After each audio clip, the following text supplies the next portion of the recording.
So what's it take to put a pipeline into the ground? Well, you can see the bottom line cost. Depending on the terrain, it can cost anywhere from about $1 million a mile to up to $10 million a mile. And the two pictures you see are good examples of the extremes. The picture on the left is what it might look to put a pipeline through West Texas, where there's not a lot of hills and there's not a lot of trees. The picture on the right might be somewhere back in the eastern United States where they do have hills and trees, and you can see there would be a tremendous difference to cost or in price to build those.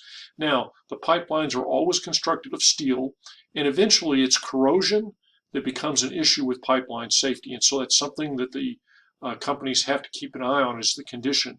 Also, over time, welds can degrade. And those are the two issues primarily that pipeline companies deal with to keep maintain the integrity of their pipelines and keep them safe and productive. They're buried at least 3 feet deep, and they vary widely in diameter. Crude products, natural gas products, will be narrow in diameter. The big natural gas lines could be that 48-inch in diameter. So let's start talking about crude and refined product pipelines for just a minute. You can see on this chart that there has been a lot of construction of new crude oil pipelines and also new NGL or natural gas liquid pipelines. There's not been much construction to move refined products or CO2. And if you think about that, the refined products, it makes sense because the refineries haven't moved and the major markets haven't moved. What has moved is new production in the Bakken and new production in the Permian Basin, or I should say increased production in the Permian Basin, and that's where a lot of the construction has been. So lots of pipeline construction over the past decade as oil production has expanded. When it comes to moving refined products, so now they've finished at the refineries, they still like to move the refined products by pipeline because, again, that's the cheapest and safest way. And what's interesting to me is you have three major refined products. You have gas, you have diesel, and you have jet fuel. They don't have dedicated pipelines for the three different products. Rather, they use a technique called batching. And you can see when you look at the order that they basically they put the middle distillates together, which would be jet fuel and diesel fuel, and they're compatible. That's where you see the black bands, where it's okay if they get a little mixed.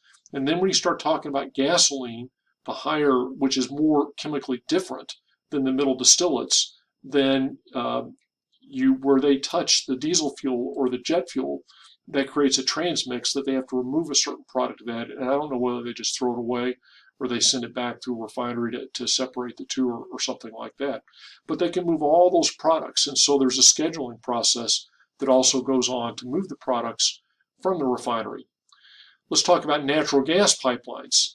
If you get into the areas of Pennsylvania, West Virginia, down off the Gulf Coast, eastern Texas, western Texas, then you see the spider webs. That tells you where there's a lot of natural gas production, because these are systems that are gathering the natural gas from the wells and putting them into larger wells. And then where you see the wide open spaces, that's where they are just doing major transfers of that natural gas into the different markets.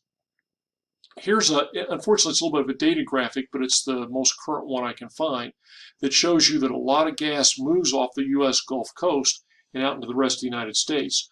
What has changed with the growth of the Marcellus, though, is you actually see some gas coming back from the Marcellus into the southern United States and doing a much better job of supplying the Northeast market. When we get in class, we're going to talk about some difficulties they're having constructing the pipelines and how that's kind of screwing this market up.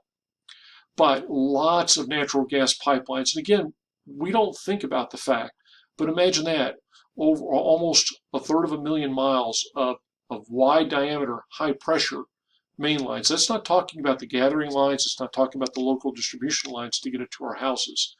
Compressor stations and underground storage facilities. You probably hadn't thought about that. Again, for something we'll talk about with the LNG, it's not terribly efficient to store natural gas in pressure containers or in tanks, if you will. So they store underground. Now here's a question. Which has greater variance in demand, oil or natural gas? you can see from this chart that natural gas has quite a bit of variability each year.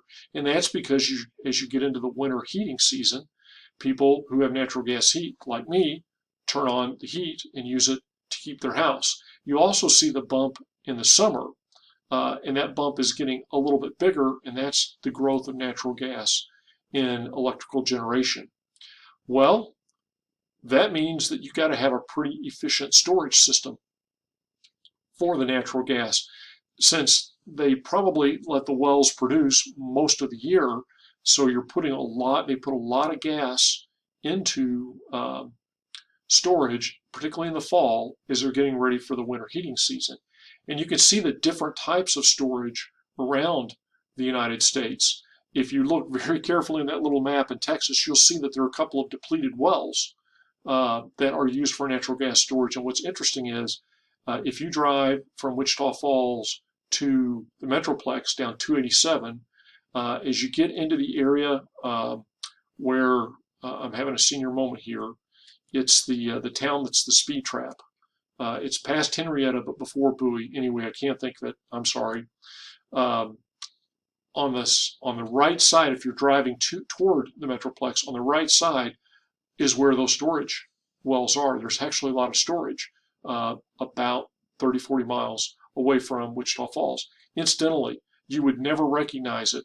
The only way that I learned about it, frankly, was I was flying with a friend who has some property down in that area and is also works in the oil and gas industry, and he was pointing it out, saying, "See that? Well, that's that storage, or that's that natural gas storage well. That's that natural gas storage site.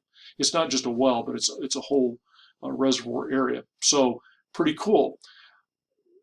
As I make this video, we just had a cold snap earlier this week, and I emailed you a question that said, so how were they able to keep up with demand? And so this is where you get into gases and storage, and you can see it's stored all around the country, particularly around the places where there are large metropolitan markets. And two, they use those natural gas pipelines where they can pump up the pressure, and this is called line pack. So they're pumping up the pressure, which is in essence increasing the amount of gas that is in the pipelines, that when it's pulled out, there's still more gas there. And the final thing is this LNG peak shaving. So we do have in certain commercial markets some liquefied natural gas that they have in storage for these peak demand periods. But it's pretty cool to me that there's as much storage capacity for natural gas as there is, and it's in the ground. In the last video, we're going to move from some of the mechanics of the pipelines and start talking about the business. Join me then.